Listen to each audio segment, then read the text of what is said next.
Karibuni sana for those who are from Kenya and Tanzania, and welcome Ugandans and any other country that is attending. Thank you so much and karibuni sana. Allow me to just introduce our trainer for today, Gregory Otieno. Gregory holds a master's degree in political science and a postgraduate degree in HR. With over 20 years of experience in both practice as the head of HR function in the NGO space and as a consultant in the private sector. So we are dealing with a trainer who is vastly experienced, not only in the NGO space, but also in the private sector. In addition to that, he recently was the HR advisor for Women Lift Health, a global advocacy as the HR specialist for East African Hub. And as well, he developed a HR and administration training manual with KCDF and Light Up Impact, the two organizations that are hosting this webinar for today. So without further ado, let me hand over the webinar for today to Gregory, who will be able to take us to the next session, and then you can be able to proceed. So Greg, you're most welcome. I will be standing in to just direct you in terms of the timings. So I look forward to a good session ahead. Most welcome, Gregory. Okay, thank you very much, Jennifer. And most welcome, everybody, those who worked with us since session 1, and even those who have come through for this final session. I hope I'm audible to everyone. Today's session, we are basically going to look at the risk management policy. And I believe this is a very key one for yourselves, and also whistleblowing policy. And ultimately, we will look at the exit and separation policy. This is the tail end of an organization's association with a staff. So it is also telling that it's going to close out our session today. So you can go to the next slide. As mentioned, today we're going to risk management is one of the risk management policies, one of the policies we're going to tackle today. So to start off with, I'd like to share our objective for the participants is really to make them understand, to make you understand the key elements of a risk management policy, practical application, and why it's important to the organization. A universal purpose for risk management policy is to identify, evaluate, and address organizational risks, while at the same time ensuring that goals and objectives are met with minimal exposure to adverse situations for resources, reputation, and assets. Okay. We want to look at a scientific definition of risk management. So the risk management, simply defined, is the process of identifying, assessing, and mitigating potential risks that could affect an organization. You do realize that a risk management policy, just from the definition, is focusing mainly in proactive prevention. It also accepts that there will be some risks that will be unavoidable. However, they would be reduced or mitigated or handled much better, or the damage will be considerably lower if you have in place a robust and responsive risk management policy. Okay, let's go on to the next slide. Now, we would like to look at the components of a risk management policy. Now, the first key component is basically to identify the risk. Now, this will depend a lot on which arena, which space you're operating in, because the NGO sector operate in different areas and with different groups of organizations. that have different needs.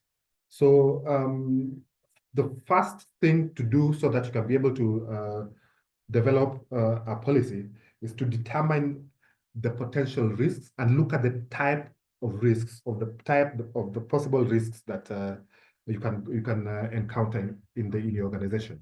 Now, there are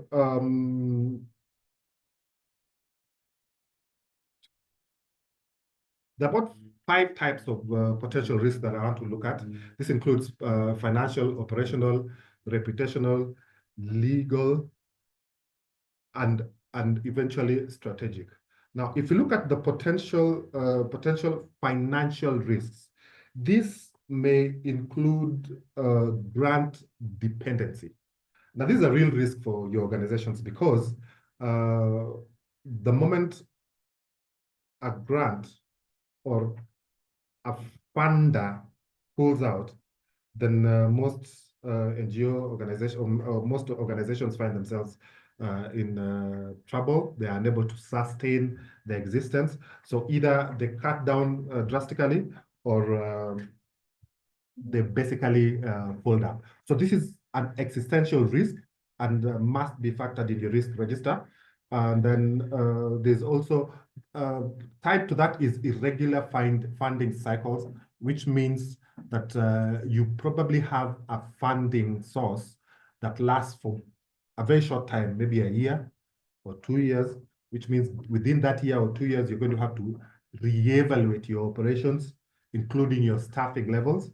Another risk within the financial risk is donor fatigue, where donors or a particular donor has been a partner with your organization for such a long time, and they probably don't feel that that getting what they needed out of that partnership, so they get tired and pull out.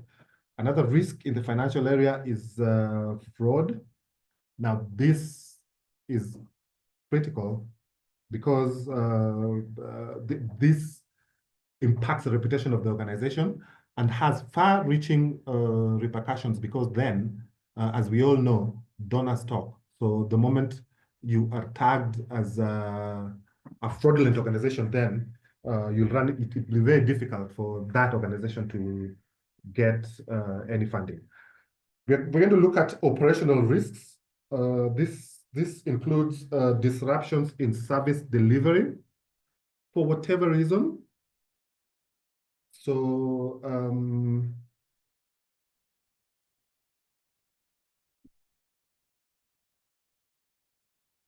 this could be because of originating from breakdown in supply chain, staff turnover, and also staff burnout, staff who have been at it for a while, and they now feel they are physically and mentally unable to deliver on their job. And then there's reputational risks as well. This is negative media coverage, loss of trust from donors, for example, beneficiaries, and these are the communities, the partners you're dealing with on the ground. These are the beneficiaries for whatever reason of an incident. And then failure, ultimately, and this is a big one, failure to meet project objectives. Another type of risk is the legal risks.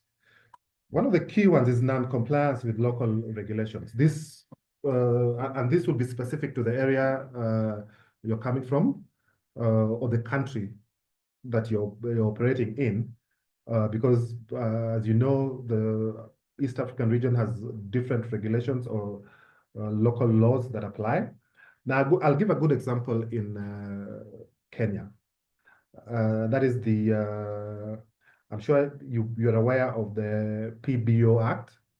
This is the one that was introduced in 2013 but came into force in 2024. This has given a raft of different requirements by law. It has even changed the name of NGOs to public benefit organizations. and there's an authority. So in Kenya, there's certain requirements, totally different. And in my view, it's a bit drastic that your organizations are required to meet, to be legally registered. So there's a risk there of deregistration. There's also the risk within the legal area. There's the risk of intellectual property disputes. A live example is if, for example, I'm retained by an organization for to conduct training, and the contract is not well designed to cover intellectual property, and there's clarity on where or who this my output where it belongs, and that is also a legal risk. And finally, there's the labor law violations, where in Kenya, for example, the Kenyan workforce has become very litigious. It takes them very little to trigger them into going to court. I think it is also an enlightenment. There's benefits from both sides, where we have an enlightened workforce, and it also pushes organizations to comply with the labor laws, so I think it is also a good thing. There's the strategic risks, where there's a misalignment of projects with organizational goals. So it is very important that this alignment is achieved. And it is important that if you're developing a risk checklist, this particular risk is included, so that you can check that box and establish that there's proper alignment. Another risk within strategic risk is failure to adapt to changing environments. And finally, a lack of innovation, because most things don't stay the same. Okay. I think another element is proactive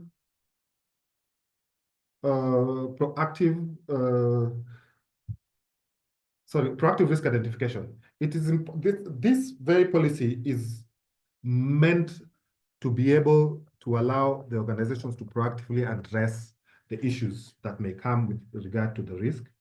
And also another key issue is tools and techniques of identifying these risks. One of the tools and techniques you can use is a SWOT analysis. I'm sure everybody has, most of you have been exposed to that. Another tool or technique is stakeholder brainstorming, involve everybody so that everything comes through and you're able to consider it effectively and nobody's left out. And then there's the scenario planning, where you anticipate risks in volatile regions, such as natural disasters or donor withdrawal, including political stability. So this depends on which area your organization deals with. And then, of course, there is the industry benchmarking, so that you can learn from peer organizations or networks within the region or outside, so that you can gain from their experiences. Some of the benefits of this includes early identification of risks, which allows mitigation strategies to be developed. And also it strengthens donor confidence by showing your proactivity as an organization in planning and safeguarding resources. And also it enhances the organization's ability to deliver uninterrupted services. Risk assessment. Let's go back to the next slide. The elements, yes. Yes. Now, sorry, back to the previous slide, please. No, the next one. Yes. So there's risk assessment. This is basically analyzing the likelihood or the probability of that particular risk taking place. So there are two levels of doing this. You look at the likelihood and probability and assess how often a risk has occurred previously, so that you can be able to project it if it may occur again. For example, there's risk of floods. It's cyclic, so you can be able to use that to project and also evaluate the impact of that risk. Another element or another technique you might use is risk prioritization, so that you can be able to prioritize the importance based on the impact it would have on the operations of the organization. Some of the tools you might use are risk matrices. This way, you create a grid plotting likelihood against impact to classify risks. And then there's a scoring system where you assign numerical scores to risks based on their probability and impact. And with that, you're able to create a data-driven ranking system, and you're able to know which one is at the top of the list and which one is will have least impact. Then you're able to assess the financial implications or how to assign real resources to mitigate. And then there's the benefits of using some of these techniques is the organization is able to prioritize attention on risk stakes and compliance with with donor expectations, so that they can be able to alert the donors that there's this risk and there's a possibility of this outcome. And this also helps you when you're now developing a contract, an engagement contract with the donor. You're able to highlight this, and it's inbuilt so that there's no undue repercussions after that. So there's risk control as another element. This basically means strategies applied to control risks or control exposure to risks. These strategies will include avoiding high-risk areas of operations, or withdrawal from risk locations. And there's also the reduction in exposure to such risk by strengthening internal controls. You remember the financials that we talked about. So internal controls such as financial oversight, and implementing the workspace is increasingly becoming digital. So cybersecurity is a major risk. So implementing a robust cybersecurity measure to protect donor and organizational data is very critical, is very important. Of course, there's transfer as a technique of addressing of risk control. By transfer here, I mean partnering with local grassroots organizations to share the risk of on-ground project implementation. And in any case, the local organizations at the grassroots will understand the issues much better than yourself. So this partnership must be deep and mutually beneficial. And then acceptance. At some point, like I mentioned earlier, you would have to accept a risk, mainly because it has low probability of happening and impact to the organization while you're creating a contingency plan. Okay. We'll go to monitoring and review of risk. As I mentioned, risk sometimes or most times it's cyclic in nature. So risk management is not a one-time process, but an ongoing cyclic cycle of evaluation. So you must keep monitoring and improving your mitigation initiatives, so that you can leverage from learnings from past incidents to strengthen your future strategies. Because the environment within you operate also keeps changing. So you also need to keep tracking risk indicators regularly. These indicators would include funding stability. As you know, sometimes you have multiple sources of funding where one expires before the other. So you have to look at that as a risk and see how you're going to bridge that gap. Looking at compliance, looking at staff turnover is a risk, because then you can you can lose a key man, and then you have challenges in delivering on your objectives. You also use dashboards or reporting systems to track risk in real time. So that means you consider going digital as well. And also updating the risk management plan. You reassess risks regularly, especially after significant changes such as new funding streams, geopolitical shifts, or internal reorganizations. So with every change in the organization, you have to sit back and look at your risk management plan. So risk management is a real live document or process or policy that must be looked at and is impacted by each change in the organization. Now, if you undertake all these processes or techniques, the benefit is that it keeps the risk management plan relevant in dynamic environments, and it also ensures improvement in making the organization more agile and adaptive to the changing environment. I'm sure you do remember COVID, and I'm fairly certain that very few, if any, organization would have put that in their scenario planning. But those that survived did so based on their adaptability as an organization.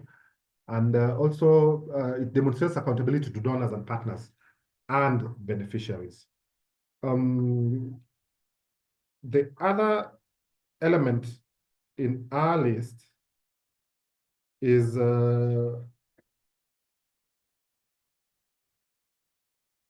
roles and responsibilities.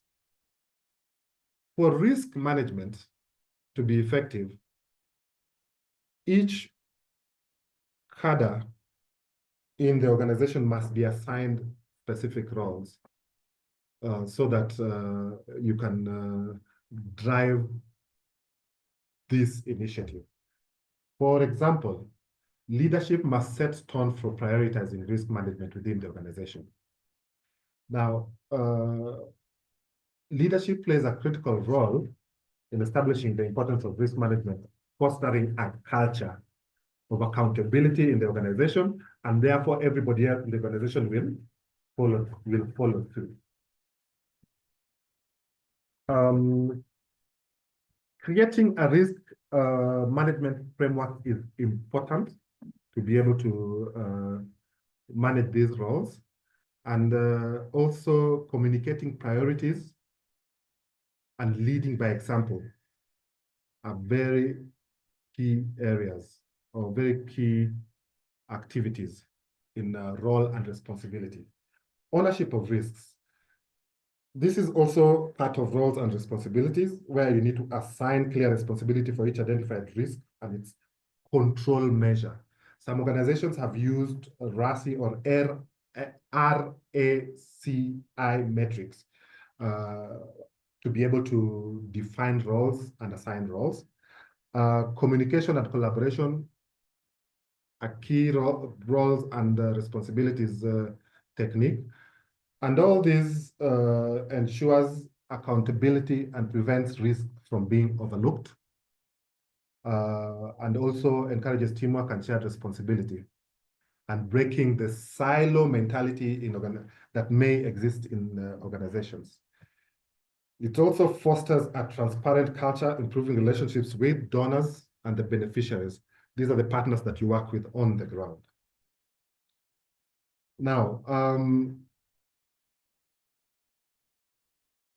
it is important that after developing this risk management policy, you need to look at the next steps that you'd like to undertake so that your policy, the implementation of your policy becomes a success. So one of the next steps that you need to undertake is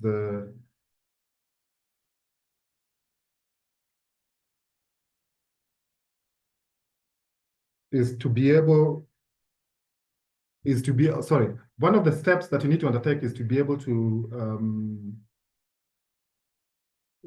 to have a look at your current existing risk management framework.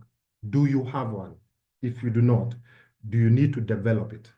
Or if you have one, you need to update it so that it's current and it's aligned to your organization. The next step is to train staff and stakeholders on risk management principles so that everybody's pulling in the same direction.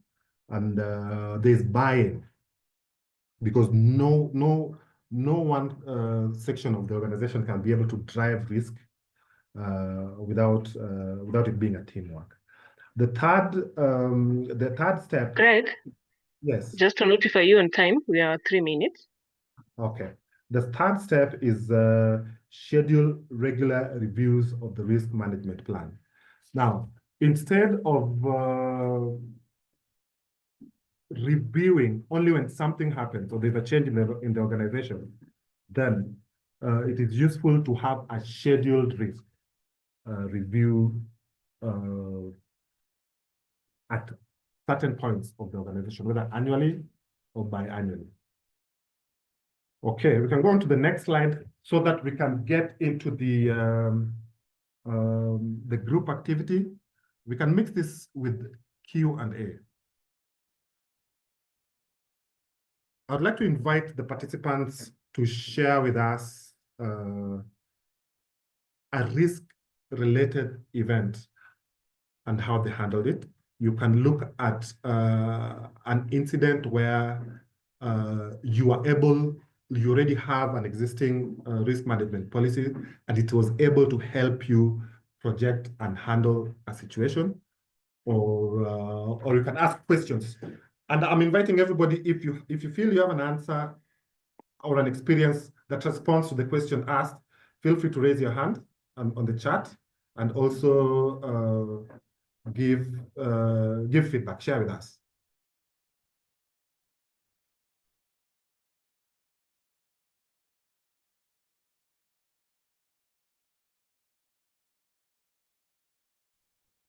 Greg, this is Valeria. Can you hear me?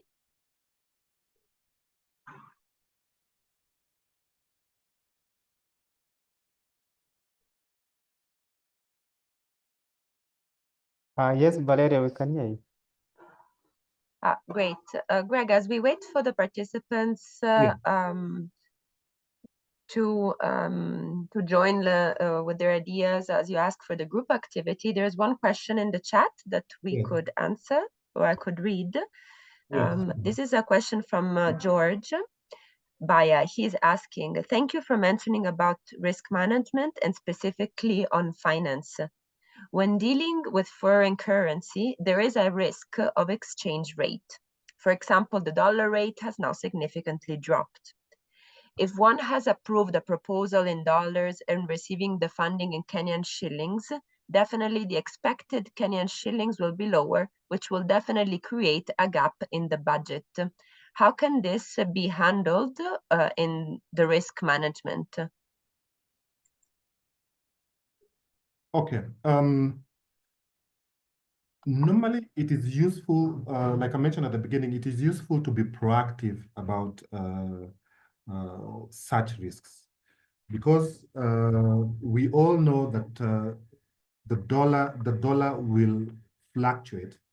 So when you're developing your framework, this is one of the risks that would be identified at the very beginning, so that it is factored into your contracting or your agreement with the donor. Now, if that is clearly or properly identified early, and it is inbuilt in your agreement with the donor, then you can mutually, both the organization and the donor, agree on how to handle such situations. For example, the donor would either allow you to move funds from a different activity, or secondly, would top up the shortfall, or thirdly, would ask you to reevaluate the activities and work within available funding. So the trick in risk management is to identify possible risks proactively. Now, it is not humanly possible. The reality is not humanly possible to identify all risks. But in my presentation, you remember I mentioned that risks are sometimes, or most times, cyclic. They go in cycles. So it has probably happened previously, not maybe not as drastically as it is happening at that point, but that's the one way of handling it. Identify it early, build it into your agreement. And the one thing with risk is you can apply it before anything. Before any engagement you have a risk matrix. You look at the possible risks, mitigation, yeah, and the options, the impact it will have on you. In fact, risk management is something you can even apply at a personal level. So that's how I would recommend it is handled. However, if there's anybody who has experienced this, can share with us how they handled it. Dollar fluctuation. Has any organization had this impact? Had this incident and how it impacted? You can share that. Or any other question if there is? Yes, we have a few other questions. Okay, we can move on to another question. Mm-hmm. So we have a question from Zachary Ngare. Kindly, may you highlight some of the critical steps in developing risk management policy? When doing a risk management policy, do we do a general policy or we do it as specific for the project? Please make me understand. Okay. What the risk policy needs to apply generally as a policy. So the first step is to make the risk policy all-inclusive so that it applies across the organization, not only for programs, for example. Yeah, so that finance will have their own risk. They can be able to develop their own risk matrix. Programs develop, training also develops theirs. So the first step is to, because you'll realize that policy has a loose connotation. So it covers just the general outline of what is expected. Then within the risk policy, you start developing specific frameworks for specific activities in your organizations. Then from that, the third step would, now it drops down to each and every section lead so that they can develop a checklist that is particular to their own activity. So then this checklist is reviewed and upgraded every time. You'll find that as an organization, you're running programs with different beneficiaries or different partners on the ground. In such cases, or in most cases, you'll find that the risk elements are different. It is the umbrella function is programs. However, the risk that is attached to that specific program or engagement is totally different. So that must be captured in the development of a risk policy, down to a risk framework, down to a checklist, a risk checklist as a tool. Okay, any other? Thanks, Greg. Yes, there are a few other questions. Must the risk from Rosalind Giconio, must the risk policy be generated on its own or can it be incorporated together with the finance policy? A risk policy must be generated on its own. That's the straight up answer. Because if bigger organizations have risk and compliance departments, right? You will find, I think one of the reasons why that question is coming up, you'll find that risk is mostly related with finance. It's related to finance, right? But best practice is that risk should be general, and then each department then drives their own risk factors and risk assessment tools. Because I give you an example. HR must have its own risk assessment. Yeah, because while it may be underestimated, but the loss of a key HR resource greatly impacts delivery of project objectives. So a risk would go into the probability of losing such a key person, what needs to happen if that key person has to go. And of course, one of the mitigating factors is having an understudy or a succession plan to address that. So risk cuts across. Any other question? I see there's Michael hands up, so maybe we could take his question. So Jose, you could unmute him, and then afterwards there's another question and a few comments from the chat I will read. Okay, I'd love to hear the comments as well. So let's hear from Michael.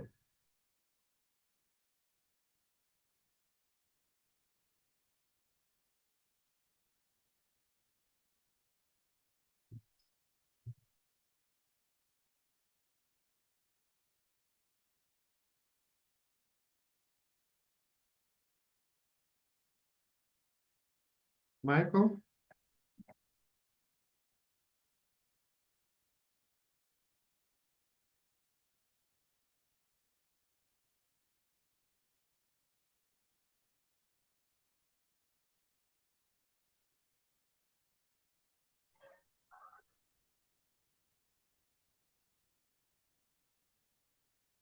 Michael, are you able to unmute yourself? Maybe you can type in the chat just to understand if it's a technical issue on our side. Ah, here you are. Hi, Michael. Yes. Welcome. Good morning. Good morning. Greetings from Eastern Uganda. Hi, Michael. Happy to join you, Gregory. Most welcome. Just a risk, like you say, finances. We suffered loss of money when thieves broke into our organization one time, because we used to withdraw cash from the bank and keep it in the organization's vault. Mm-hmm. And one day the thieves broke in and took the money. Later on, we learned that there were ramifications, that the thieves also study the pattern of management of finances. Mm-hmm. You might be in an organization. I think in Kenya also you have border these bicycle scooters. You see people stopping nearby, like entry to the place where you work. Mm-hmm. They are studying a routine of how the accountants go to the bank and withdraw money, and also bring the money to an organization. So when that occurred, okay, the good thing, it was not a lot of money, but when it occurred, then the board immediately sat and evaluated that risk, and they ruled that operational advances shall then be administered to staff, and the advances are accredited to staff accounts, so that the staff withdraw the cash they need for operations from the bank and go directly to the field. Even that one has had its own drawbacks, because paying people by cash, the people you go to pay, like transport refund, they also like to study the routine, meaning now migrating to digital payment of people. So, it came as a result of taking for granted people who just pass us by. You see someone stopping at your gate, pretending to be a caller, and yet he or she is studying the movement of finances, going to the bank, coming in, and something like that. So that is a risk, I think, worth sharing with all our colleagues who are on this study group, so that you even people who come to visit you in the office, they could be your clients, but they are also studying where the safe is placed, those kind of store, and they could be looking around. So that was a risk we lived, and the response was stopping withdrawal of cash and keeping it in the safe in the office, and eventually migrating to digital payment, mobile money payment of clients and our project beneficiaries. I thought I would share that experience. It might help other colleagues here. Thank you. Okay, thank you very much for that input. I hope you have that incident has triggered a wider look at the risk profile of your other activities, and also I hope it will be helpful for organizations that are still keeping cash in the office. Any other question? Yes, there are a few comments in the chat that I wanted comments, actually? Yeah, comments and questions that I wanted to read. So regarding the issue that we were discussing before on the fluctuation of the exchange rates, I think some of the recommendations that I saw in the chat is from Frederick. To manage the financial risk, we encourage organization to have a dollar account to manage the fluctuation in exchange rates. And also Bernice Kirago, she's recommending, in this case, communicate to the donor the changes and then rebudget your activities with the new exchange rates. This will result to change in deliverables, example, number of person targeted, or even venue used to use for that. Right. So these are some of the recommendations that I saw in the chat to that Good question. Comment. Good comment. And then let me check, because a comment from Jacqueline: risk management is not only on money or financial aspects, but also information or organization operation in terms of data.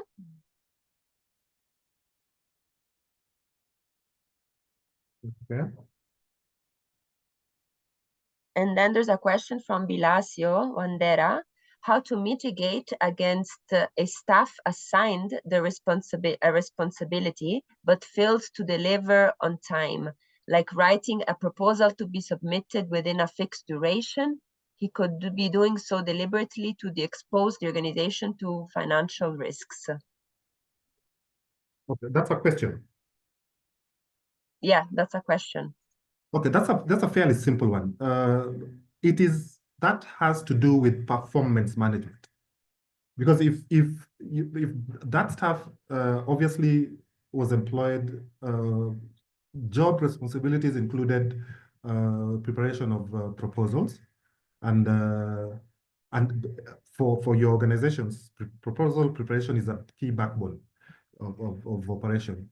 So with delays, the moment a proposal delays, the donor or potential donor has a reading of your operations and how they can start thinking that this is how you operate. So they start feeling a certain kind of way on how you deliver on the objectives of that project, if you are to win it. So use the performance management process. In fact, you have several tools to use. Because of a lack of performance or underperformance, you can now transition that particular staff to the disciplinary policy, which will obviously address performance as well.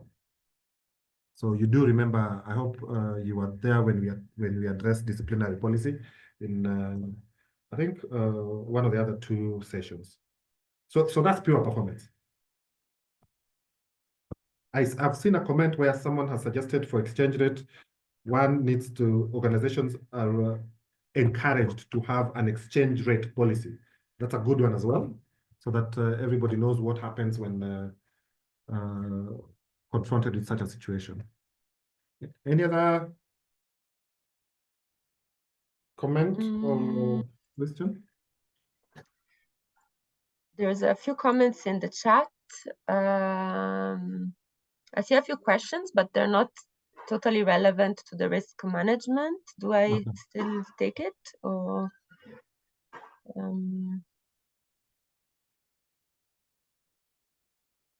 I think there's one question from Leah. Is there a strategy to retain skilled trainers and staff, especially when funding uncertainties arise? Okay. This is similar to a question thing that came up in the first or second session. Yeah, and I gave a reality check where the truth is, skilled resource will need to be compensated, right? If one organization is unable to do that, they will move to the next organization that is able to meet their expectations. There's in the world of work nowadays, every employee or potential employee will ask, what's in it for me? Even if they're not asking you outright, this is something that is going through their heads. Why the push to join you and stay with you fundamentally will be financial. Now, the one way I have seen organizations trying to retain talent when there's inconsistent funding is developing your own talent from the ground up, right? So you utilize the systems that you have in existence, like trainees or volunteers. Then you develop their skill sets, and they grow into contractual status. However, you need to reconcile your mind that there's a certain time frame within which they're going to stay with you, then they'll move on. When they realize they now have the skill set to go into the job market, and they become attractive to other peer organizations. So it's a matter of having a mindset that, look, if I develop this resource, they'll give me good output for 2 years, and I know by the 3rd year they'll move, so that you can develop a pipeline and be able to replace them as they move on. Now, it is easier said than done, but when there's inadequate funding, it is very difficult to retain. Okay.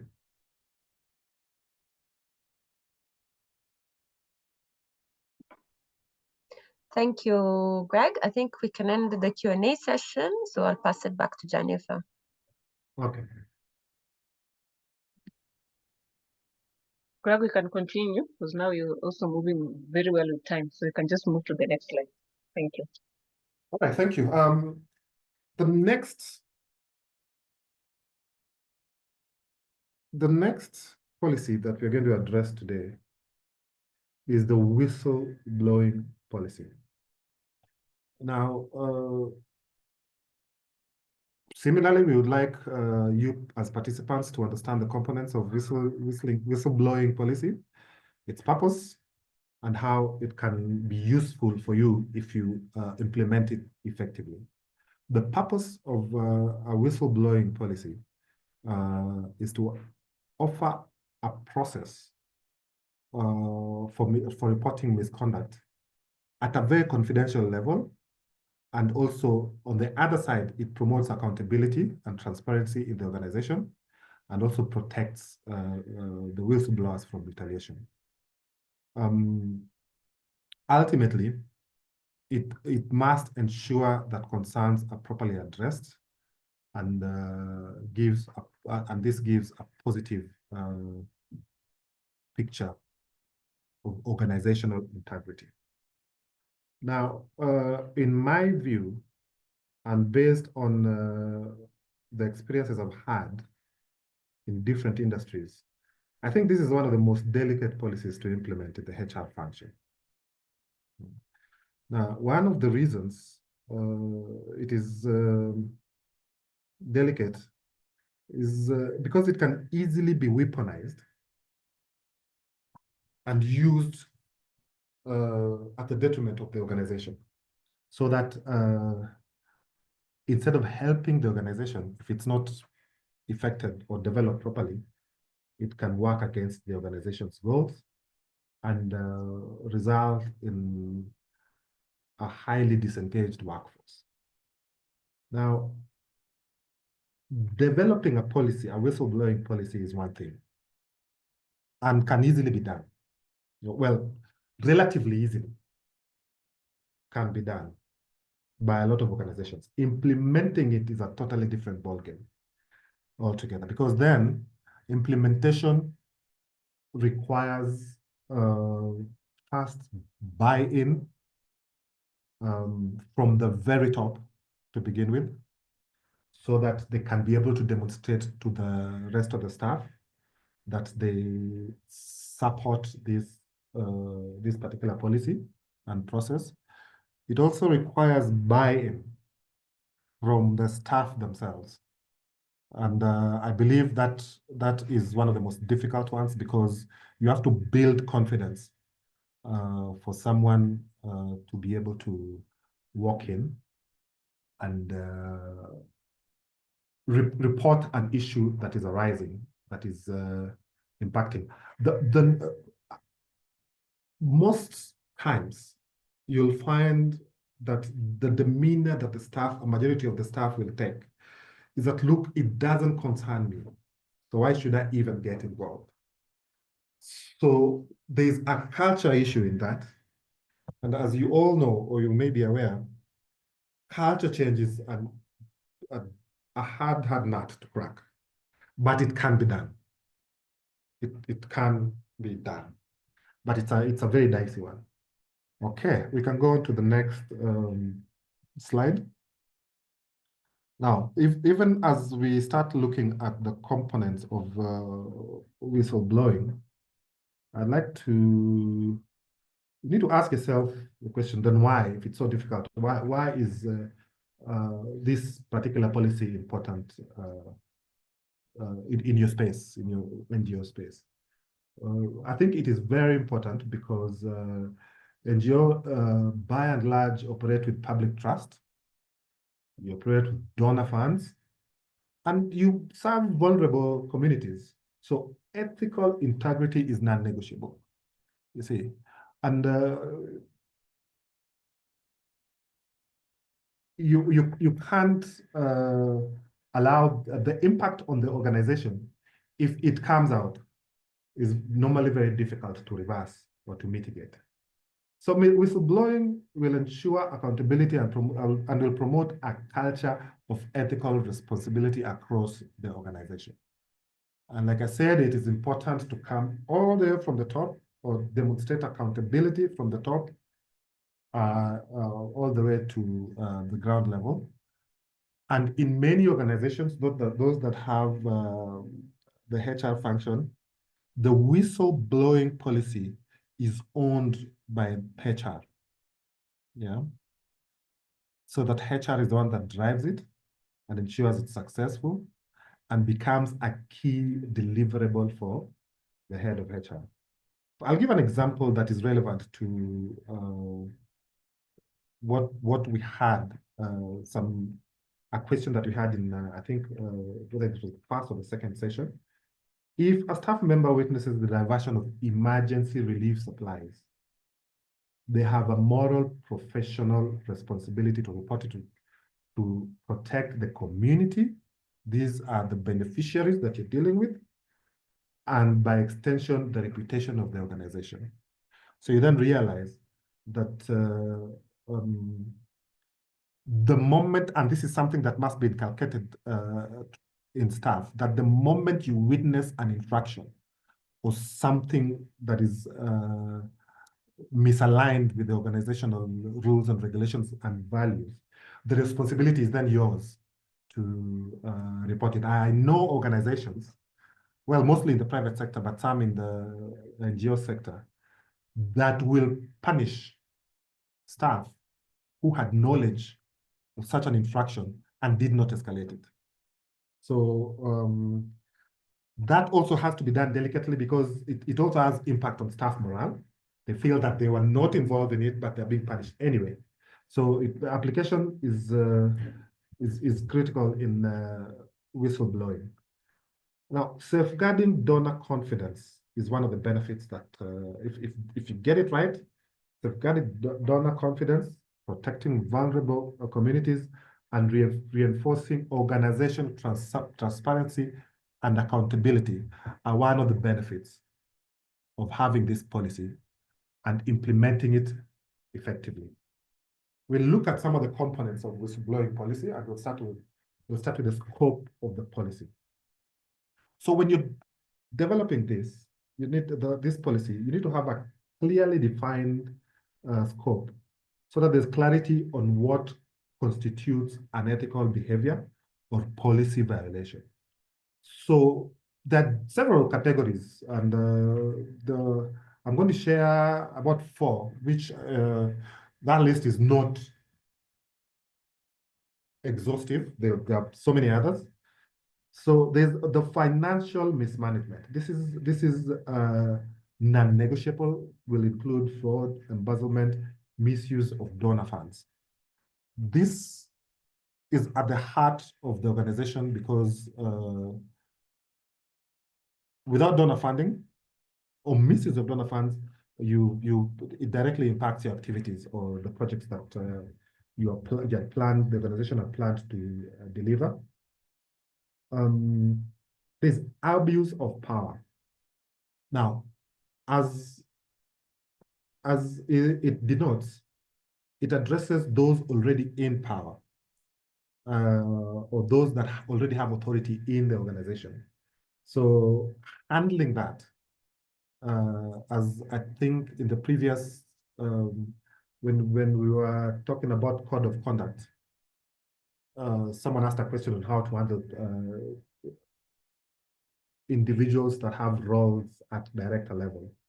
So this makes it a little bit more harder, but it can be done as well. So abuse of power would include harassment, discrimination, or exploitation of beneficiaries. Goes all the way to the partners you have on the ground. So that should be covered in the scope of whistleblowing. So you do realize that the beneficiaries must be included in the whistleblowing policy. Not included in the sense that they have direct input, but included in the sense that they are covered in the event that they are affected. Another consideration for scope is violation of organizational policy or donor regulations. Each donor will come with their own regulations, their own set of regulations, and also there's the other set of organization policies.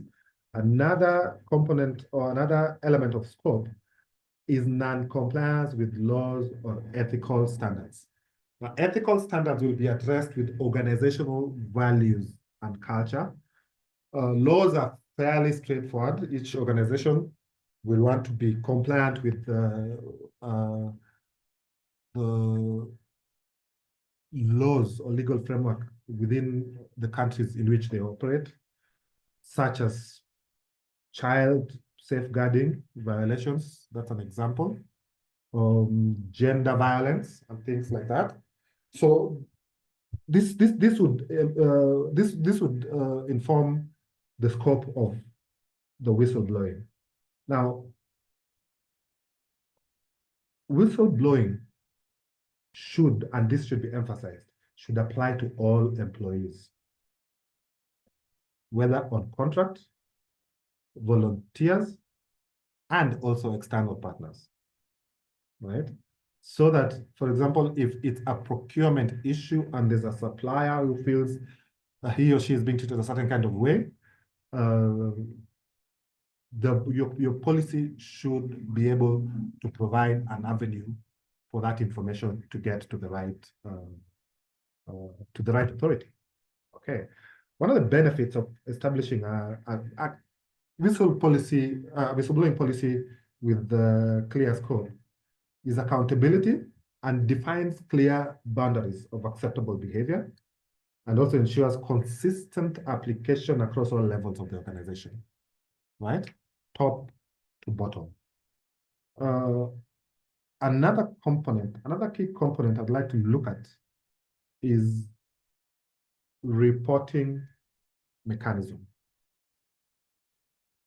Now, it is useful to have, most organizations, from experience, most organizations only have 1 or 2 reporting channels, but it's useful to have multiple channels, depending on your ability or the ability of the organization. So I'm going to share about 2 channels regularly used. One Craig, is yes. just to let you know on time, you have 4 minutes. Okay, fine. One is anonymous reporting tools. The second one is in-person reporting. The third one is third-party reporting, where an organization takes a neutral external party for impartiality, so that it gives confidence to those staff that would like to report an infraction. Now, I'll move on a bit faster. There's confidentiality and protection. Confidentiality ensures the protection of the whistleblower's identity, and unless disclosure is required legally. But by and large, the identity of the whistleblower must be protected. And another, still under confidentiality and protection, anti-retaliation safeguards and good faith reporting is encouraged. Now, just to mention, good faith reporting is where there are incidences where someone reports something in good faith. However, this report is later unsubstantiated. This in the whistleblowing policy is allowed, right? Because they would be reporting based on the information they have and what they thought was an infraction. However, it may have been authorized elsewhere. So then you need to build confidence that that can happen and it's allowable. So investigation and action. So there have to be key basic steps in the process of processing a report. There's acknowledge receipt, conduct a preliminary review to assess validity, appoint an independent investigator or a team, or if there's already a lead for such a function, they go ahead and investigate, gather evidence, and finally share findings with the leadership and recommend corrective action. It is important that timelines and accountability are critical. Cannot go for an indefinite period of time, and feedback to the whistleblower is also encouraged. There's encouragement of reporting. Provide cultural support to promote safe and open environment, address barriers and tackle fears of retaliation, share success stories. These can be shared openly without mentioning names. And also leadership, constant leadership endorsements to encourage confidence in the process. Some of the, I just want to take a minute and look at some of the misconceptions and fears in the whistleblowing, in the implementation, while implementing the whistleblowing policy. I'll take 3 misconceptions that must be addressed to ensure effective implementation of the policy. A lot of times, the staff will ask, will I lose my job if I report? So there has to be clear anti-retaliation measures in place to protect whistleblowers. Another question is, what if I'm wrong? This is the good faith reporting that I was talking about, where even if the claims are substantiated ultimately, it is appreciated, and well, the effort is recognized directly with the whistleblower. However, it is very easy to identify a pattern where someone is just being a nuisance. It's very easy from a HR perspective. So there's risk of abuse, but that can be identified and action can be taken.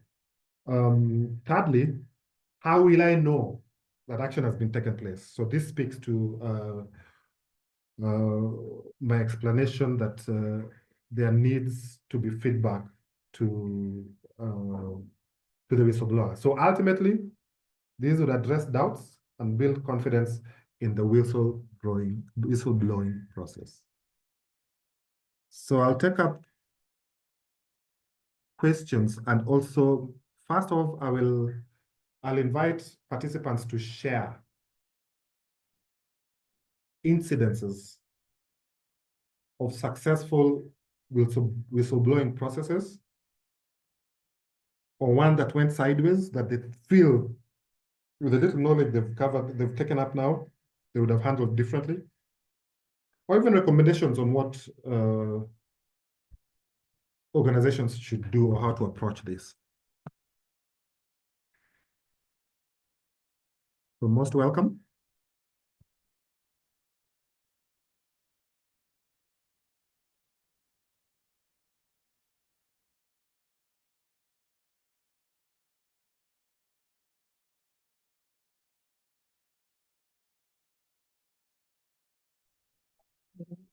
Hi, Greg. We're still waiting for questions in the chat.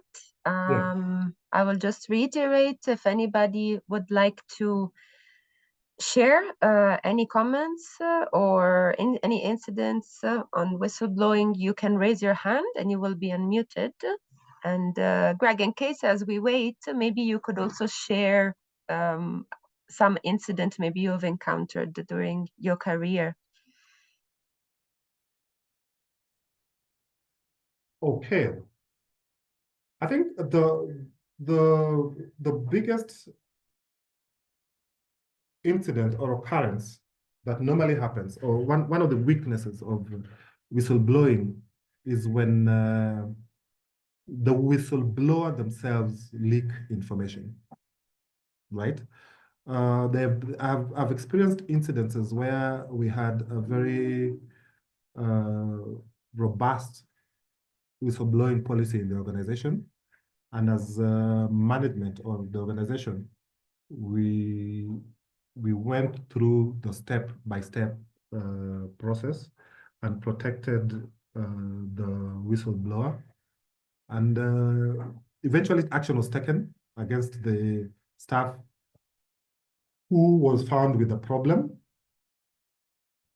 However, or sadly, the whistleblower eventually shared information and outed themselves. So that is a key challenge. And then there are, of course, cases of abuse where some staff have weaponized the whistleblowing policy. We had, the reason I was saying it's very easy to identify or to track abuse is when a whistleblower is consistently whistleblowing.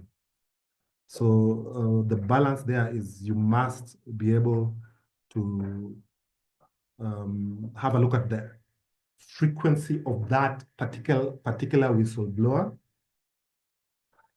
escalating issues and correlate it with how those issues pan out. That's why it's very delicate. They could be whistleblowing constantly, but what they bring up are also constantly validated. So there's the danger of a whistleblowing being branded a snitch. So there's a bit of a difference. Okay, I can see some comments or questions. Yes. In the chat?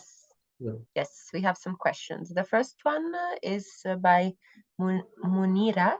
My question would be, how do you protect a person that has been accused using a link anonymously, however the report is malicious?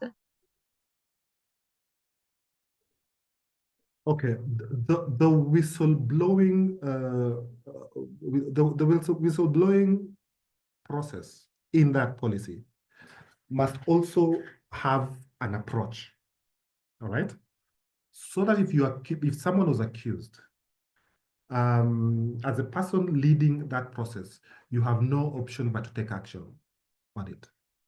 But the approach, how you approach the accused is very important, because at that point, these are just allegations. So they need to be informed, and you let them know very clearly that these are allegations that have been received, and that they are presumed innocent before any information is looked at and analyzed. The upside is that if investigations are done and the accused is found innocent, and this feedback goes back to them, and the approach was done properly, where it was not victimization at the get-go, then the accused becomes an ally, because then there's confidence in the process. So they will be able to share and tell others that they were accused, interrogate, and was exonerated. Investigation was done fairly and was exonerated because the facts were incorrect. So there's that advantage as well. But most importantly is the approach. You call them in, you discuss with them what has been received, and you clearly tell them that they are innocent. And as an organization, you have a duty to investigate. And this is something you need to share as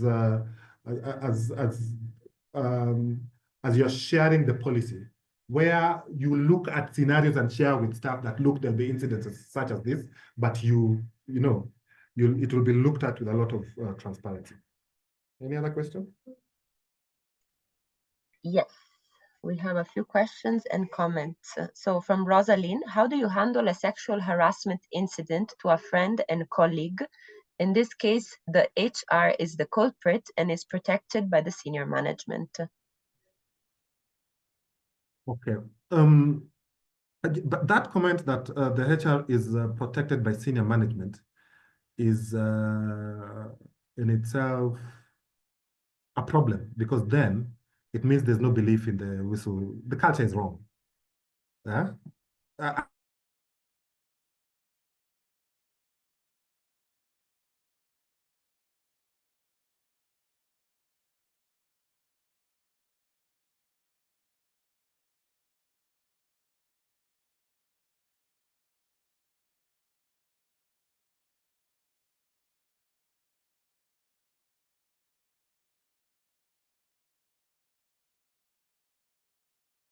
Greg, are you there? We can't hear you.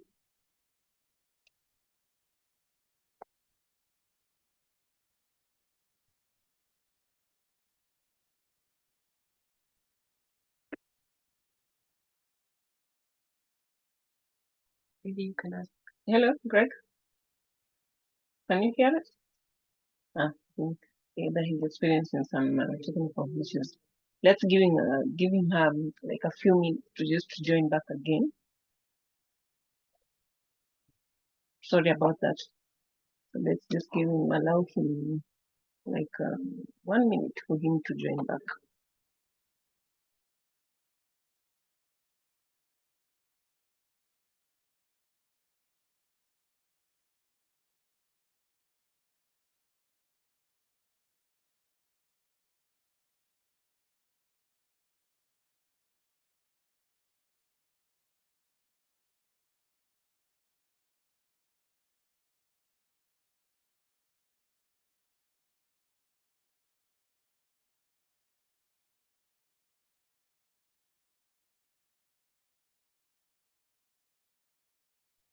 As we wait, I could read one comment that I saw here from Florence. In my former workplace, a colleague had misused participants' transport facilitation, and beneficiaries reported to management, but staff involved in this action was held accountable due to work relationship. Does anybody else find themselves in that situation? You can use the chat, or you can also raise your hand as we wait for Greg to rejoin the meeting. Thank you.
as we wait, does any of the participants would like to share an experience they had? I mean, I saw in relevance also to the question you had, perhaps some of you could raise your hands and share an experience relating to this topic, and we can have a little conversation as we wait for Greg to rejoin the meeting. Thank you.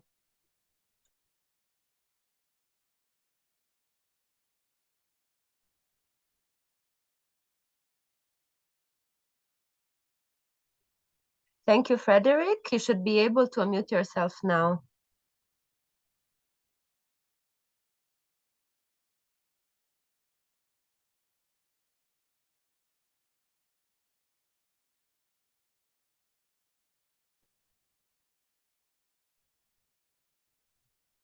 Thank you very much for this opportunity.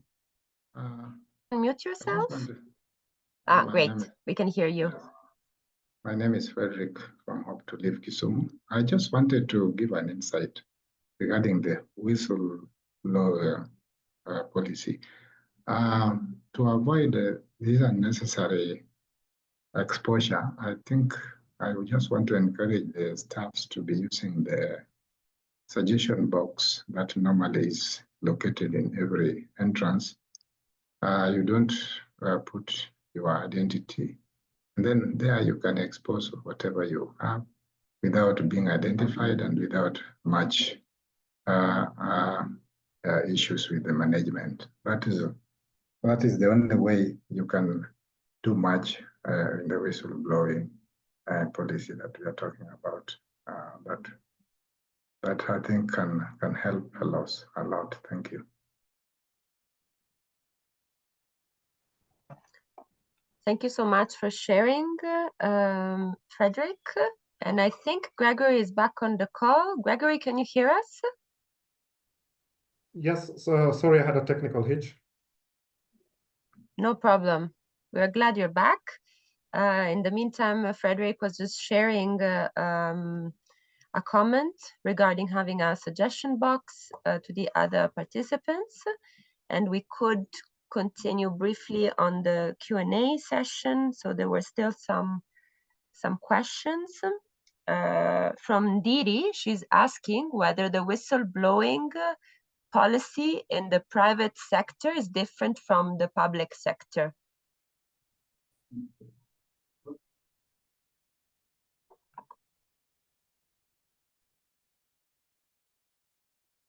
Yes, there are.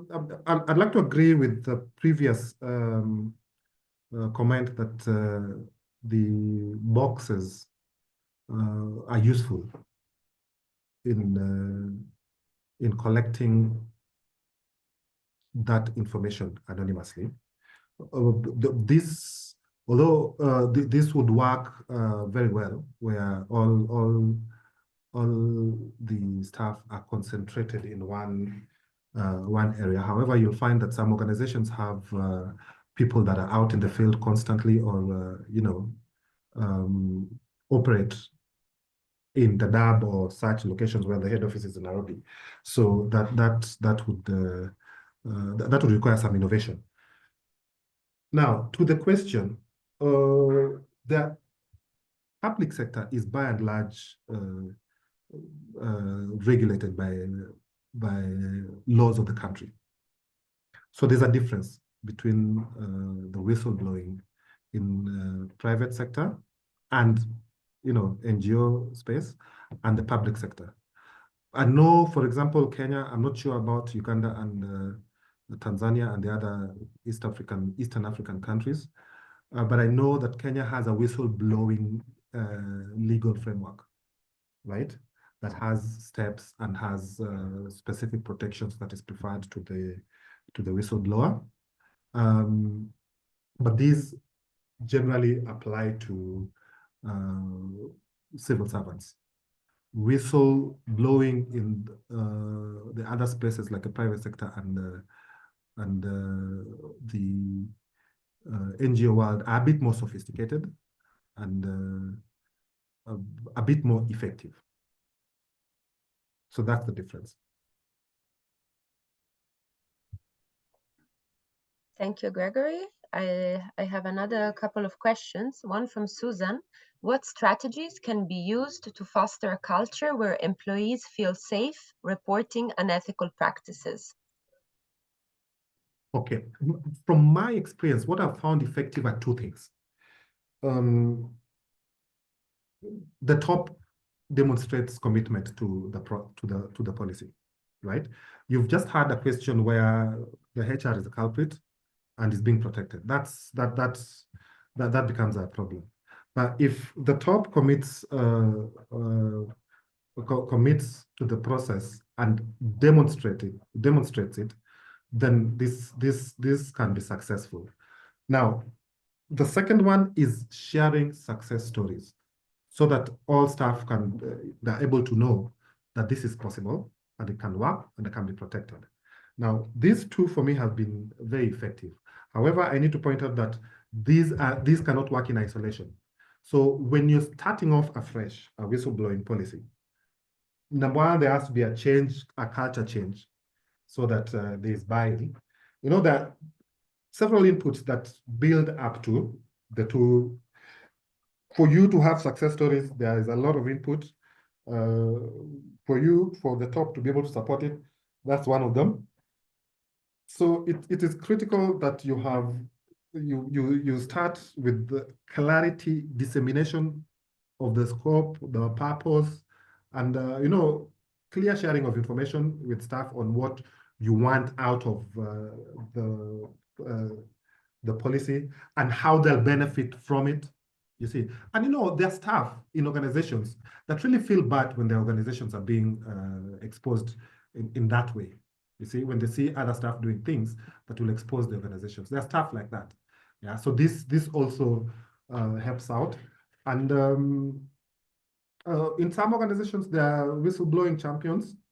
I've not found them very effective, but can also work. So for me, those are the two key ones. But there has to be a deliberate effort at the very beginning, and you must have success stories for you to be able to prove that this is working. Then you build confidence. Okay, any other? Thank Gregory. I think for the interest of time, I will read one more question. Right. Also from Frederick. In a situation where somebody shares a very sensitive issue with the relevant department and end up being exposed by the concerned person, could that be a danger to the whistleblower and consequently scaring those with sensitive matters to share? That is a big danger, and it's a failure of the whistleblowing policy. And just one of such incidences happens in an organization, it breaks down the whole policy. You might as well not have it after that point, because nobody will step up and share what they know if they have precedent where the whistleblower was exposed. You see, and beyond, even if the exposed whistleblower is a peer of the person they escalated, there's the work dynamics where someone is discriminated against within the group, within a peer group, that affects performance as well. So that's a serious breakdown, and I think accountability must be placed on the authority that leaked that information, whether it's the lead of that authority themselves or someone down the chain. The only way to save such a situation is if someone gets fired for it. So that demonstrates seriousness of the organization with regards to the policy. So if someone loses their job, serious repercussions, then you might be able to save the situation and be able to, progress this policy. Okay. Thank you, Greg. I think we can end now the Q&A session and we can move to the last topic. Okay, the exit and separation policy. This is the tail end of relationship with the employer-employee relationships.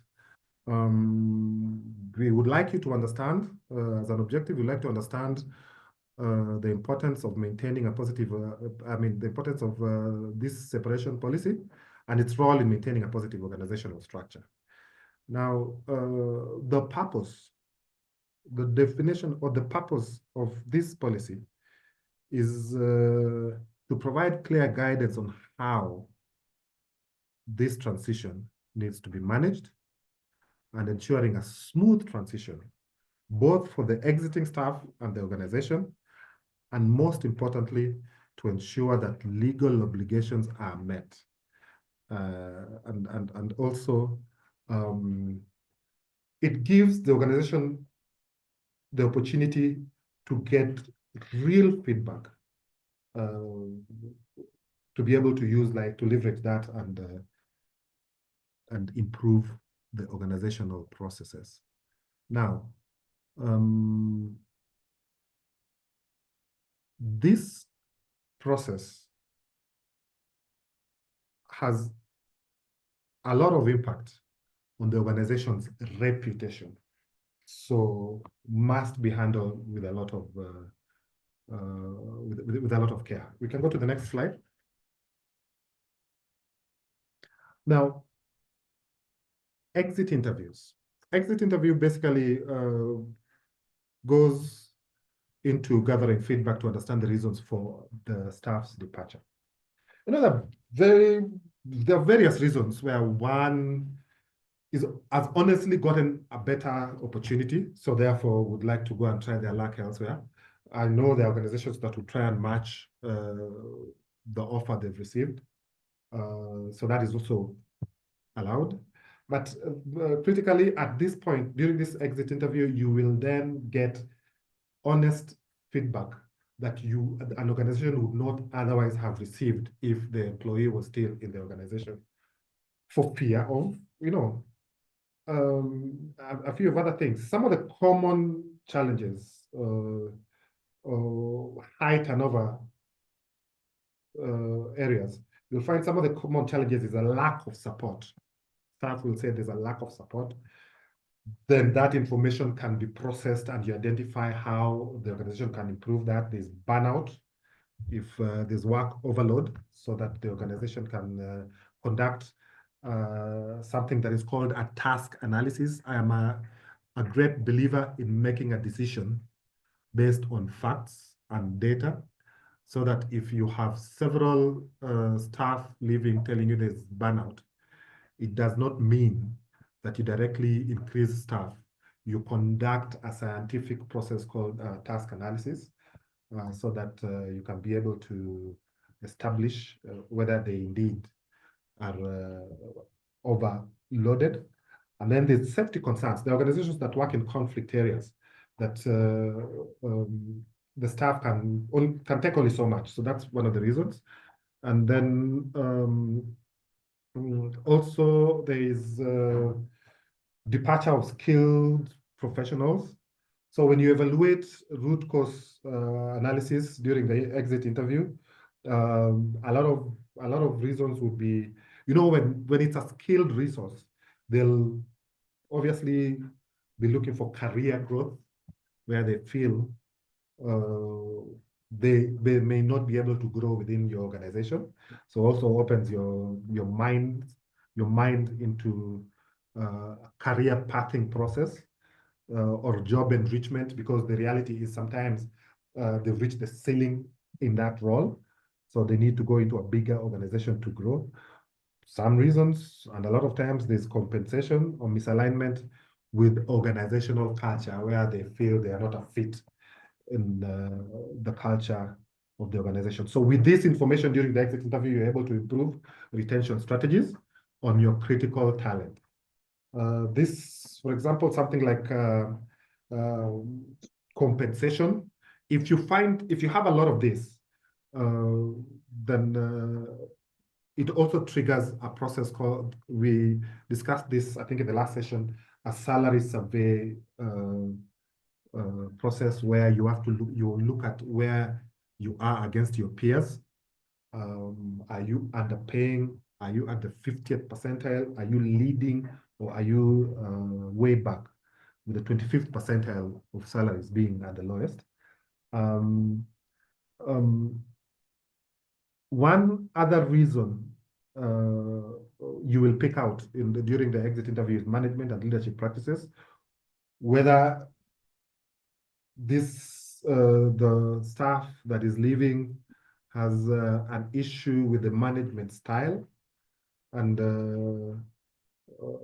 leadership style of the organization.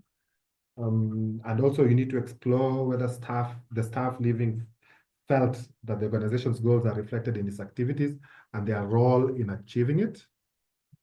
And also at this point, you'll also get the opportunity for improving culture and project execution. So you leverage exit feedback to identify barriers to collaboration, inclusion, and morale. Now, one of the key considerations would be to use patterns identified in exit feedback to revise HR policy, your work conditions, leadership practices, and particularly for roles that are vital to program success. Now, this data was collected. It can even be displayed graphically so that you know exactly the push factors that are making your staff exit. Now, this data then forms a critical part in something in the HR function that is called data analytics. So data analytics of the exit interview will then inform decision-making on what to do and how to address. So the next component is severance and benefits. This addresses or focuses on clarifying the rights of employees upon departure. And it's the focus here is on, fairness. Yeah, there has to be adherence to local labor laws while aligning with donor requirements. So those are two levels. There's the labor laws at a minimum, and then there's donor requirements. There are donors who would like their resources, their human resource to be treated a certain way, whether they are leaving or they are in the organization. And also, and this is especially for employees on project-based funding. And then there has to be clear communication so that there's transparent explanation of donor-specific funding constraints that may limit severance payouts, particularly for time-bound contracts funded by external grants. You'll find that sometimes, and I've seen this, organizations say, look, these are the benefits owed to you. However, right now we can't afford it, but you acknowledge in writing that these are benefits accrued to the staff. Now, in such cases, it's very difficult, or unless the exiting staff just wants to be destructive, it's normally, from experience, I found that it's very difficult for the staff to go take legal action because you've admitted, and even if it reaches the legal level, courts normally listen. That look, there's an admission, you owe this money, and then at an opportune time, you would be able to, the organization will be able to clear that. Of consideration during this severance and benefits point is to align severance and benefits policies with the organization's humanitarian mission by ensuring fair treatment and reflects the organization's values. It would be a serious mismatch that you're in the humanitarian space. Your organization is busy helping the needy, but treating their staff badly. So that becomes a mismatch. Knowledge transfer, critical, and it's useful to have a comprehensive handover where departing staff should document key responsibilities, existing donor relationships, and project workflows, including current status as they are leaving, so that these are taken up by the designated interim successor, because when a key staff, especially in project lead roles, are leaving the organizations, there's normally some lag before the institution or organization decides who takes the substantive role, whether they're recruiting from within or recruiting from outside. It is also recommended that the HR function has a tailored checklist to create role-specific knowledge transfer protocols and accounting for unique contexts, such as donor reporting and defining field of operations.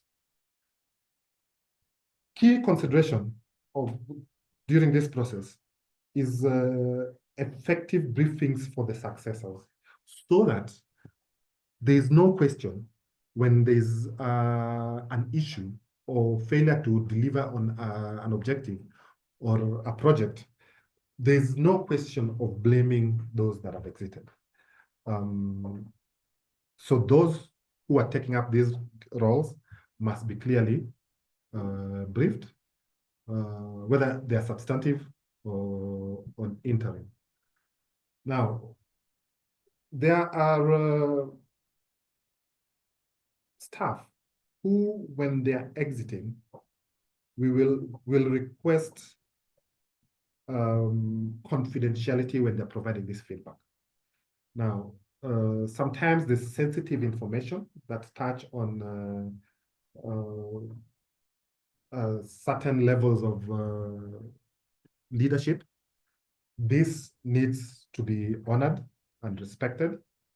And also, the organization needs to reinforce the importance of safeguarding sensitive beneficiary data that these exiting staff may have been exposed to in the performance of their duties, so that you can maintain trust with the communities you dealt with as an organization.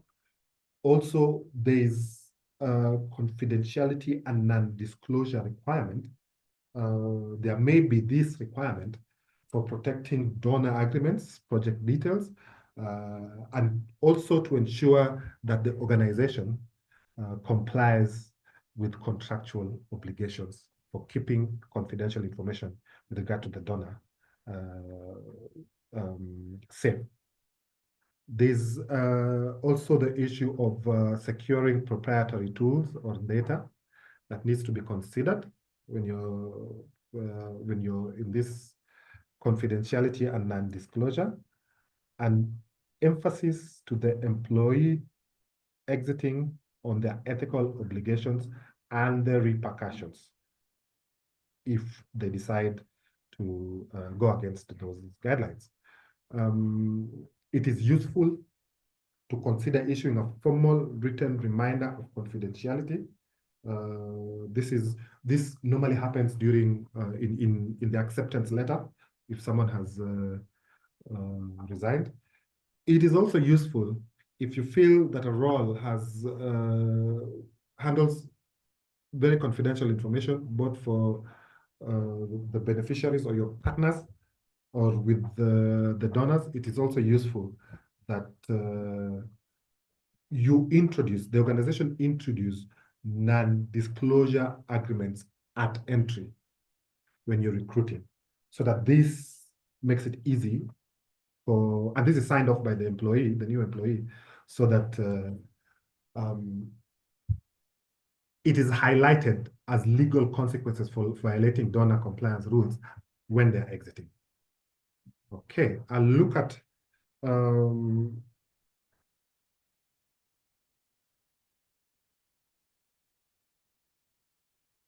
another consideration Greg, is yes. Just to let you know on time, you have 3 minutes.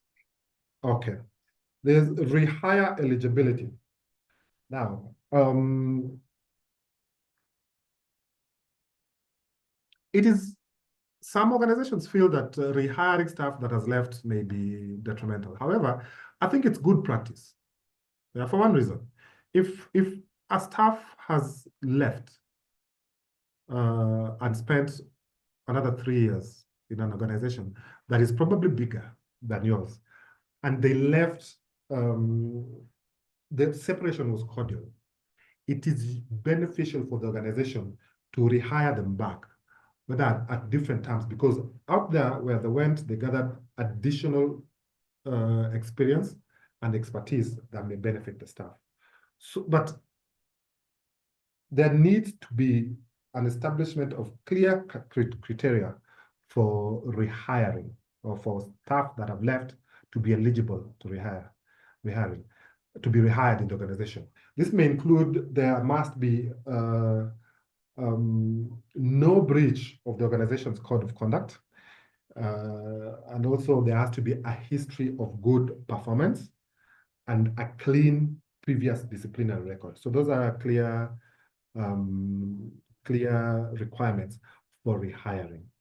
And there's also legal and donor compliance. For example, the organizations must adhere to notice periods specified in the contracts or labor laws.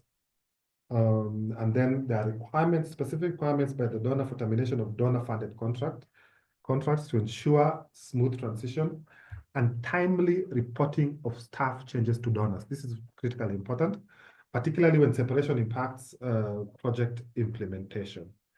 Other ethical considerations are due diligence for high responsibility roles, so that there's a verification process for unresolved issues with regard to deliverables or promises made to donors and partners. So this will promote transparency in separation process and maintain organizational integrity. I think I will end there. I just want to say that communication to partners, especially for key team roles, is important, because sometimes you'll find that partners or beneficiaries, the mobile subscriber cannot be reached. The partners or beneficiaries have developed a connection with the departing staff. So it is important to manage that separation with them as well. Okay, let's go to the next slide for group activity and Q&A. Any questions? Or anyone who wants to share?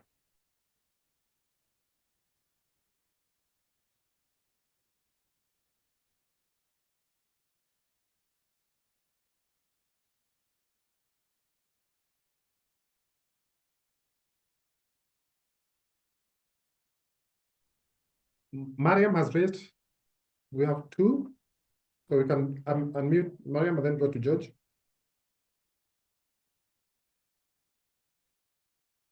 Hello, thank you so much for that presentation.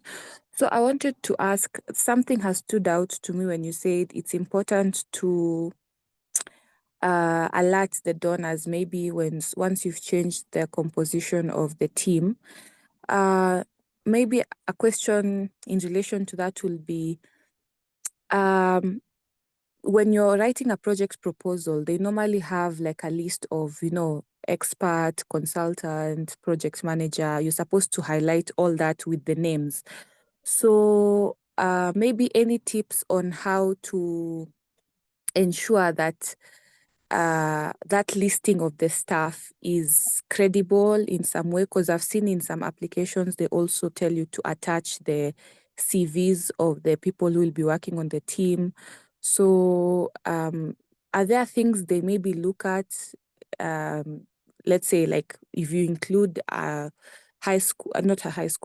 graduate in your team, like, are those factors that are considered? Or I don't know if you've got my question. Partly, you're asking if those are things that are considered by the donor. Yes. Yes. Okay. From what I know is that the only reason the donor would like to see the CVs, qualifications, and the name of the resource that is being attached to that project is to be able to assess their ability, whether they have the qualifications, whether they have the skill set, and they have had experience delivering similar projects. So those are the three key areas. So in the event they're leaving, some donors might look at it as deception, that look, this is in our agreement, you say this is the resource that you're going to provide, and they didn't go through with to the end of the project, because donors also conduct audits of projects, and this could be one of the areas that they send their teams to audit. Now, to mitigate that, that's why it's important that as a mitigation, you need to report departures, because you can't force someone in a project. You need to report departures. The language needs to, of course, indicate that there are no other options. There have been attempts to retain this resource, but to no avail. Then most importantly, you let them know that you have replaced this resource with either with another resource that has similar qualifications, or even more. More would work much better. A more qualified resource. So that communication is important. When you have an agreement with the donor, and it's documented, and then you go against it, then the donor can hold you accountable for it. Okay. And that question of, let's say, some people who are like graduates or not really experienced in the field, and they are included in the projects as maybe support, or is that much of an issue, or you've seen it's normally done in projects? Much of an issue if there's a change? Not if there's a change, if you include them in the first place. Okay, it's not really a big issue, but the principle is this: if you've included them in the agreement and it's documented and it's stated somewhere, you have a copy and they have a copy. Best practice: communicate changes. Yeah, because if it becomes an audit issue, then it impacts subsequent funding. And I can tell you this: if you're running your project very well and you don't have too many issues, and the auditor comes in and has no issues to pick, those are one of the things they'll pick, that you've changed personnel that were listed, and yeah, it's an infraction. However, I'd like to hear from others in the group. And anybody has had such an experience? I hope, Mariam, I've addressed some of your. Yes, thank you. Yes. If anybody has had any contrary experience, just feel free to share.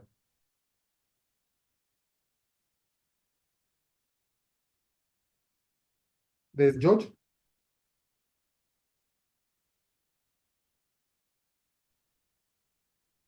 Thank you. Hello, everyone. Hi, George. Thank you for this presentation, which is really very insightful. And maybe my question would be, let me say it's a request that could you assist in HR reporting, for example, because from all this information, it confirms the fact that HR is something that is very valuable, and also decisions are always made in the HR, just like we have decisions in the finance and all other departments of the organization. But so that we have a proper reporting, is there a standard report of HR? What are the things that are supposed to be reported so that it can be part of the evaluation of the organization moving forward on, let's say, monthly basis, quarterly basis, and one can be able to know the kind of investment that there is in terms of HR. That is one. But also, the other one is about contracts. Yes. We normally run let's say our organization run through contracts, either 1 year contracts or 2 years, maybe depending on the project. And sometimes you realize that somebody is on the same role, for example, for 1 year contract, then that 1 year contract ends, and it is renewed because now again there is another contract from the donors moving forward. If we do that for, let's say, 4 or 5 times, then it means the employee has stayed in the organization for 5 years, or maybe it could be even 10 years. But then there are specific contracts, 1 year contract, which starts and ends, is that a risk that also some people could see it as if you are denying them a permanent and pensionable job, for example? Thank you. Okay. Let me start with the first one, the HR, the reporting. Now, I am a great believer. Well, of course, you'll all know that I'm biased in the sense that I believe in the HR function being an integral part of an organization and provides key input to strategy. I know there are organizations that underrate or underplay the significance of HR, but then there are organizations that really are unable to afford a HR function as a dedicated resource, and that's understandable. But in organizations, you'll find organizations that they have a fairly junior resource in a fairly large organization handling the HR function because they feel that HR is not as important. But I feel that HR provides, if organizations see the light and allow HR to participate fully, provides useful information for the organizational strategy. Now, to do this, there must be structured reports. So there are reports. There's something called HR metrics. This is HR data, yeah, that includes staff turnover, employment, employment time taken to replace staff. There's how much staff are away. How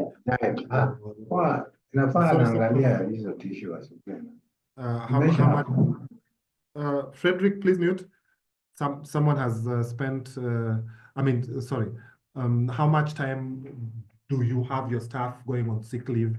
You know, these are matrices that impact productivity. So there's HR metrics, and then there's HR analytics. So metrics is the data. HR analytics is the analysis of that data to support decision making.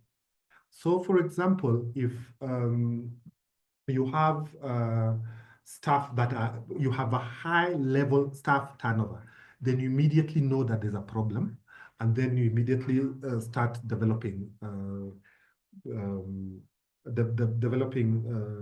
contingency plans or how to mitigate that. If you know there's a high level of staff, let's say, for example, high number of staff being out on sick leave, it will impact productivity, and you need to investigate whether these are genuine or not. So these are indicators that you develop. Now, there are reports that must be done on a monthly basis, and I've just mentioned some of the key areas that you need to look at. Now, part of HR you need to include in your report. Part of HR analytics is being able to look, last year, this time, what was our staff count? How many projects were we running? And are we running efficiently? Some HR analysis or analytics will also look at staff output and be able to share that with the leadership. So there are monthly reports, and different organizations will require different topics to be handled in a HR report. So the monthly reports, there needs to be quarterly reports, and then there'll be the annual reports. Okay, you would have the structure of the reports is you would have the detailed report, then you'd have a one-pager. For you to make yourself relevant as a HR as a HR lead, is to have a summary of all this information in one page so that the organizational leadership, they don't have too much time. They're able to look at the one page and make a decision. Or if they need more information, they'll delve into the main report. But you have a summary of the HR report of the key indicators, and then you share that. Okay. The second question in contractual design. For as long as the contract is Greg, designed, yes. Sorry if I interrupt you. I just wanted to tell you that we have another 7 minutes in total for Q&A. Yes. And Yes. we have Rosalind with her hands up that she had also pasted the question below in the chat. So just for you to manage your time also with answering the questions. We still have total 7 minutes. Thank you. Okay. Okay. Thanks a lot, Valeria. Now, with regard to contracting, for as long as you've designed the contract with clarity and you have specifically tied it to the project, then there's little to no risk in the sense that the contract is valid within the life of that specific project for whatever period. However, for the Kenyan laws, if you look at it critically, there's not much difference between permanent and pensionable and contractual, because legally, even contracts are now supposed to pay, those statutory requirements. You see, the main difference would come for NGOs, not much. The main difference would come in the termination terms, right? So then you would have to be very careful if you're terminating mid-contract. But by and large, if you're meeting the statutory requirements, NSSF, NHIF, and all those things, you're fairly safe unless you're cutting shortcuts. But contractually, as long as it is designed and clearly attached to the life of the project, that should be fine. You should be fine. Rosalind, I hope I've answered those two questions helpfully. Unless someone else has a different opinion, which is allowed, or a different experience. Yes, Rosalind. Hi, Greg. Hi. My question would be on the project, say the project manager, yeah, the one who's leading a certain project in the organization that you're working at, but they are not qualified in terms of how they execute their roles. And even when you come to find out in terms of also their educational qualifications, they are not up to par.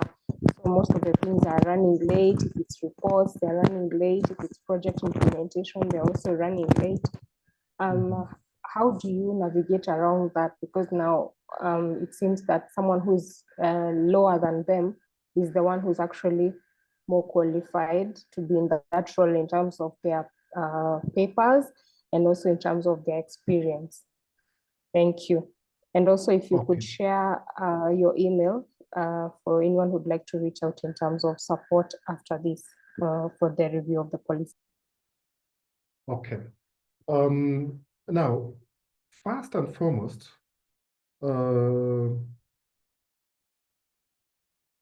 it would be curious if it would be a curious thing if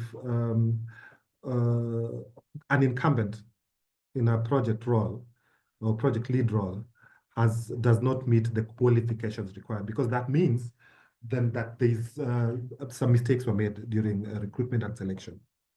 Because during recruitment and selection, you're supposed to match the candidates' qualifications and experience to the requirements of the role. Then is when they can be able to, to go through that process and be onboarded, right? That's the one mistake that may have been made. Secondly, the second mistake would have been made during the probation period. And this happens a lot in the industry, where okay, number one, I realized that some organizations that do not have probation period, right? For me, I think it's a good tool to make an assessment of someone's abilities and make a final decision. So if this individual went through the probation period and this was not captured at the beginning of, during that period, and a separation is initiated, that's the second mistake. Now, solution is in having a very clear and robust performance management policy and framework so that you can be able to put this individual through the paces and identify them. I don't know if you're here, I'm not sure that it was the first session or the second session where we looked at performance management, where part of a component in that performance management was performance improvement plan, where someone is not hitting the mark. So therefore you put them in a plan which has a time frame, clear deliverables, and you assess the performance. So based on that, it's a very transparent process where you sit down with them, look, we have a problem with this. You're supposed to deliver this at this date, and it hasn't happened. You've delayed. Again, same thing happened. And this is the impact that is having on the organization and our donor and the project. So now we'd like you to improve, and we are putting in this program. If you do not meet these deliverables, then we are going to have a problem. We'll have this range of options to take. And they need to agree so that if you initiate a separation, you have demonstrated a process where you have warned them verbally, you have discussed with them, you have documented the issues, and you have documented how it impacts the organization. You tried helping them out by putting them on an improvement plan. It failed, then you had to separate, because the reality is, if that person is underperforming in that way and you keep him on, then organization is going to suffer. That is the main way of handling it. But you need to balance reality and practicality. If the fellow's contract is ending in 2 months or 3 months, you might want to dispense with all that headache, since you have someone in number 2 who is delivering for you, because your issue as an organization is delivery. Because separation or termination has potential of becoming untidy. Even if the staff themselves don't have grounds, they can drag you through hell for a long time as an organization and damage your reputation. So if there's a short period of time remaining in the contract, you might want to leave that to expire naturally. Then you move on. Right. Thank you, Greg. Okay. Sorry, Valeria. And yes. Rosalie, in the last slide, my email is available in the last slide at the lower part. You can have a look at it, and as we finish, so that you can be able to reach out if you need to. Yes, Valeria. Yes, thank you, Greg. I was just saying, since we have, let's say, a few minutes left, I see George and Rosalind have again their hands up, but because they both asked a question already, I just wanted to take 1 or 2 questions that were in the chat, and if there's time, we will go back to them briefly.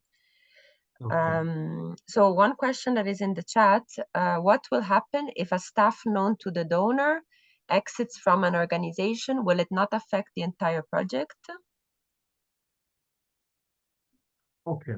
I know that cases where donors have developed a soft spot or an attachment to a specific staff. And the reality is, because the donor could be is probably the lifeline for that project. The exit interview with this staff must be very detailed, so that you capture the reasons why they want to leave, and if there are organizational challenges, like they feel they are burning out of overwork, or they feel it's a compensation issue, it is fair for the organization to try and meet those needs within their ability. Because this is the point where the organization needs to look at the bigger picture, right? But if it is not possible, or for example, they're moving on for further studies, or they're relocating, or they have a better offer, then the organization needs to record that, so that when you're reporting back to the donor, you have solid ground and you are able to demonstrate attempts made by the organization to retain this resource. So that if the donor feels that, look, if it is a matter of money, then we'd like to top up and meet his requirements, so be it. But you need to do your own due diligence and demonstrate that you've done everything possible to retain that resource. Okay. Thanks, Greg. Right. I think for the interest of time, we should move. And there are still a few questions in the chat. Perhaps at the end, if you're able to, you could answer them. If not, I have shared your email as you said to Rosalind earlier. Thank you. All right. Thank you very much. We go on to the next slide, where we are going to have a wrap-up quiz that is going to be a link is going to be shared on the chat. Kindly just it's on Mentimeter. Fairly simple. Just go click on the link and answer those fairly straightforward questions. As you can see, there are 6 questions. As you can see, one is what is the primary purpose of management policy in an organization? Which of the following is a key component of risk management? This will cover what we've covered today. And it's multiple choice, so you can see the options below. What is the primary purpose of a whistleblowing policy in an organization? Sorry. And which of the following is not a key element of whistleblowing policy? Main purpose of an exit and separation policy in an organization? Which of the following is a key component of an exit and separation policy? So if you can... Chesir, hi. Yes, Valeria. Go to the Chesir, kindly go to the first slide of the questionnaire, as the questions will be answered live. Yeah, that's where I am. Okay, thank you.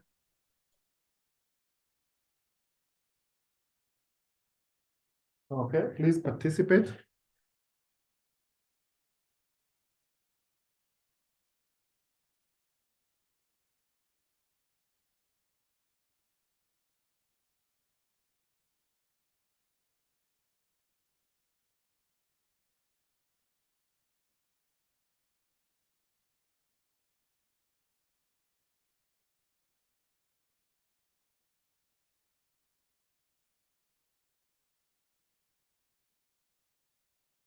Greg, probably you can just share with us as as they're filling it up, what are the responses that you're getting? So I see 19, so you can just take us through this. Okay, I'm seeing George is asking about, say again, Jennifer, sorry? I'm saying as people are filling it in, you can just guide us, because I see some of the comments or the questions that are being answered. So we have a lot that is being engaged. So you can just tell us, like, what is the primary purpose of a risk management policy in an organization? The highest now is to evaluate. So you can just read to us as we proceed to the next slowly, so that at least we engage them as they're answering the questions. Okay. Okay, the primary purpose of a risk management policy, as there's a request. Okay, as had been mentioned at the beginning of the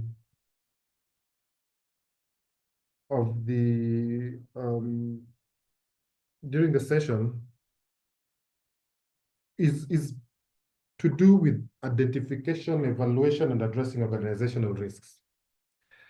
So this helps in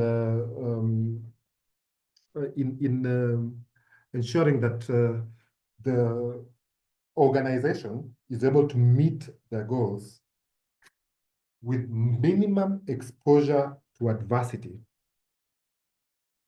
with regard to their resources, assets, and reputation. I hope that is helpful. Thank you, Greg. I think now we can move to the rest. At least we've gotten around 45 responses. Let's increase the responses because we already have 140 participants here. So Chesir, we can move to the next. So which of the following is a key component of a risk management policy? So as a key component, there were several components you do remember, at least 5 of them. So without telling you the answers, it includes identifying which kind of risk, potential risks that an organization may find themselves exposed to, how you can control the risks, how to analyze and assess likelihood and impact of such risks, constant monitoring and review of risks so that your management plan is updated and current and responds to your current situation. And of course, clarity in roles and responsibilities for each cadre of in the organization.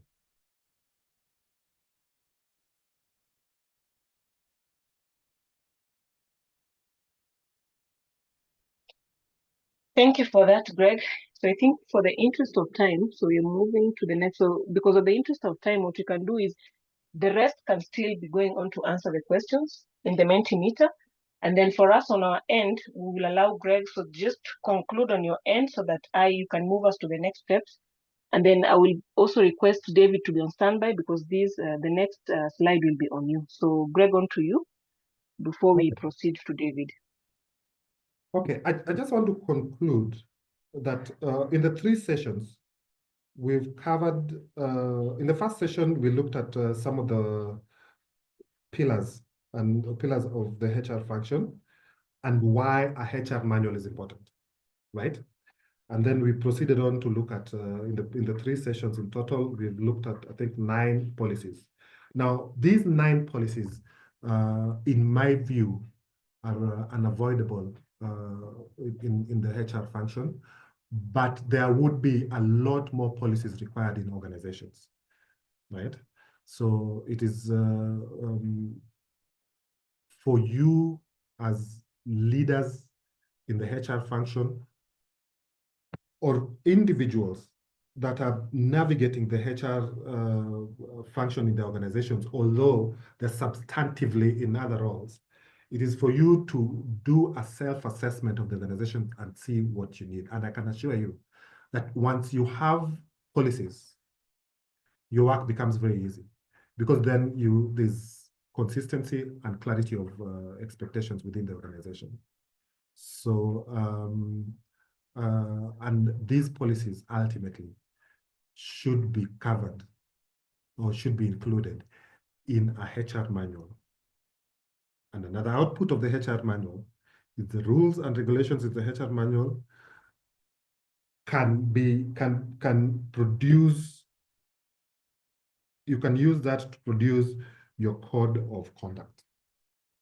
All right. And do remember, code of conduct must be signed at entry. If they don't sign, they'll say they don't know.